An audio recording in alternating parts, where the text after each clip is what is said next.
এখন আমি দেখিয়ে দিচ্ছি বিদ্যাসাগর ইউনিভার্সিটির রিভিউ ফর্ম তোমরা কিভাবে ফিল আপ করবে, কোন কোন ডকুমেন্ট লাগবে, ফি কত লাগবে, সম্পূর্ণ প্রসেসটা স্টেপ বাই স্টেপ দেখিয়ে দিচ্ছি। তোমরা যদি একটু ফর্মটাতে কোথাও কিছু ভুলভাল লিখে দাও তাহলে তোমাদের টাকাটা জলে যাবে এবং তোমাদের ফর্মটা বাতিল হয়ে যাবে। চলো তাহলে দেখে নিয়ে যাক তোমরা স্টেপ বাই স্টেপ কিভাবে ফর্মটা ফিল আপ করবে। এটা হচ্ছে একদম অফিসিয়ালি বিদ্যাসাগর ইউনিভার্সিটির রিভিউর ফর্ম। দেখতেই পাচ্ছ এখানে লেখা আছে application form for the post publication re-examination of answer paper both under graduate and post graduate. অর্থাৎ তোমরা দেখতেই পাচ্ছ এই একটাই ফর্মই তোমাদের পোস্ট গ্র্যাজুয়েশন এবং আন্ডার গ্র্যাজুয়েশনের রিভিউর ক্ষেত্রে লাগছে। তো এই ফর্মটার লিঙ্ক আমি ভিডিও ডেসক্রিপশানে দিয়ে দেবো, ওখান থেকে সরাসরি তোমরা এই ফর্মটা ডাউনলোড করে নিতে পারো, অথবা তোমরা যখন কলেজে রিভিউ করতে যাবে তখনও তোমাদের কলেজ কর্তৃপক্ষ এই ফর্মটাই দিবে। দেখে নাও এবারে কোথায় কি তোমাদের লিখতে হবে। প্রথমে এখানে লেখা আছে name of the exam centre, অর্থাৎ এখানে তোমাদের এক্সাম সেন্টারের নামটা লিখতে হবে। এখন বর্তমানে তোমরা যখন রিভিউ করছো তো তোমরা যেই কলেজে গিয়ে পরীক্ষাটা দিয়েছিলে সেই কলেজের নামটা এখানে লিখবে। তোমাদের কলেজের নাম নয়, কিন্তু তোমরা যেই কলেজে পরীক্ষা দিতে গেছিলে সেই কলেজের নাম। এখানটায় তোমরা যেই সাবজেক্ট বা যেই পেপারে রিভিউ করতে চাও সেটার নামটা এখানে লিখতে পারো।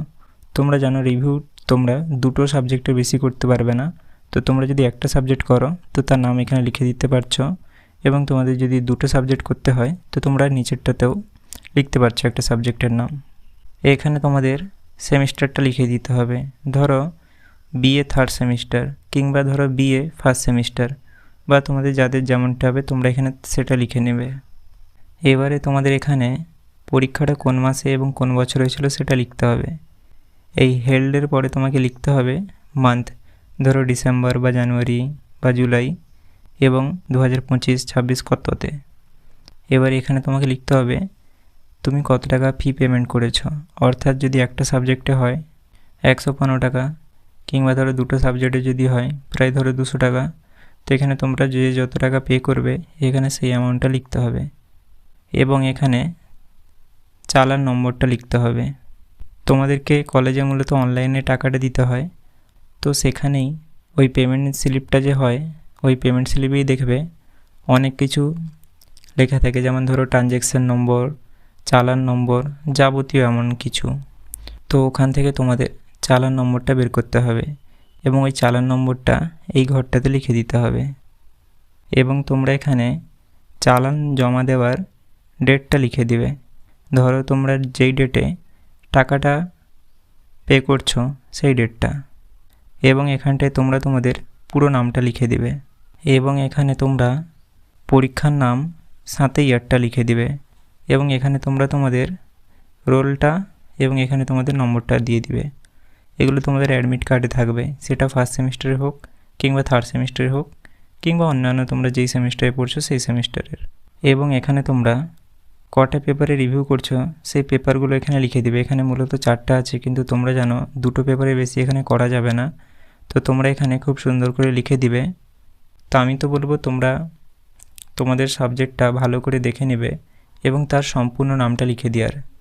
ধরো সেটা বাংলা কিংবা ইংরেজি কিংবা অন্যান্য সাবজেক্টে যাই হোক, সেটার একটা কোড নাম্বার থাকে, সেই কোড নাম্বার সাথে সাবজেক্টের নাম যাবতীয়টা তোমরা এখানে লিখে দিবে, এবং তোমরা তোমাদের নিজেদের নামটা এখানটায় সুন্দর করে লিখে দিবে, এবং তোমরা তোমাদের অ্যাড্রেসটা এখানটায় লিখে দিবে, এবং তোমরা এখানে ডেটটা দিয়ে দিবে।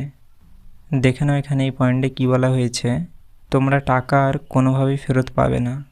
আর এই নিচের পোর্শনে তোমাদের কিছু করার দরকার নেই, এটা তোমাদের কলেজ বুঝবে, মেমো নম্বর যাবতীয় কিছু এটা কলেজ কর্তৃপক্ষ বুঝবে, তোমাদের এখানে কিছু করার দরকার নেই। এবং তোমরা এখানে কলেজে এই ফর্মটা জমা দিবে, সাথে তোমরা যে ফি পেমেন্ট করেছো সেই স্লিপ, এবং সাথে তোমাদের মার্কশিটের জেরক্স।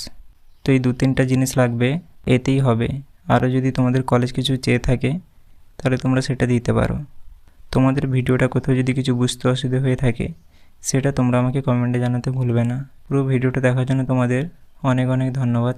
ভিডিওটা যদি ভালো লেগে থাকে তাহলে হাইপ, লাইক এবং সাবস্ক্রাইব করতে ভুলবে না।